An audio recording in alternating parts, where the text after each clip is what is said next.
वादी लिपा बर्फबारी का सिलसिला शुरू। बर्फबारी की वजह से वादी लिपा का ज़मीनी रास्ता दारुल हुकूमत से कट गया है। ताज़ा तरीन सूरत हाल जान लेते हैं वादी लिपा से रिजवान एवान से। रिजवान, बताइएगा बर्फबारी की वजह से शहरियों को किन किन मुश्किलात का सामना करना पड़ रहा है। रात से बर्फबारी का सिलसिला शुरू है। वक्फे वक्फे से बर्फबारी हो रही है और जाती सर्दी फिर लौट आई है।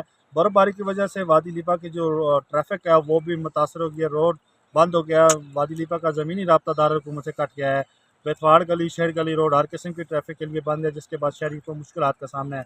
अगर बात की जाए, वादी लिपा में इस वक्त 1 फुट से ज़्यादा बर्फबारी हो चुकी है। जो वादी लिपा के पहाड़ हैं, बलाई इलाके, उनमें 1.5 फुट से ज़्यादा बर्फबारी रिकॉर्ड हो चुकी है।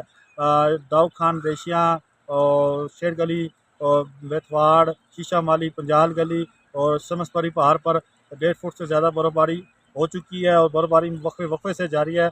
और सर्दी की शिद्दत में भी बेपनाह इजाफा हो गया है। शहरियों ने आग का सहारा लेना शुरू कर दिया गया है। उसके बाद अगर बात की जाए, इंतज़ामिया का कहना है शहरी गैर ज़रूरी सफ़र न करें इस बर्फबारी में।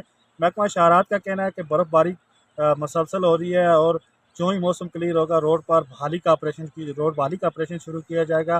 फिलहाल लैंड स्लाइडिंग का बहुत खतरा है और बर्फबारी मसलसल हो रही है।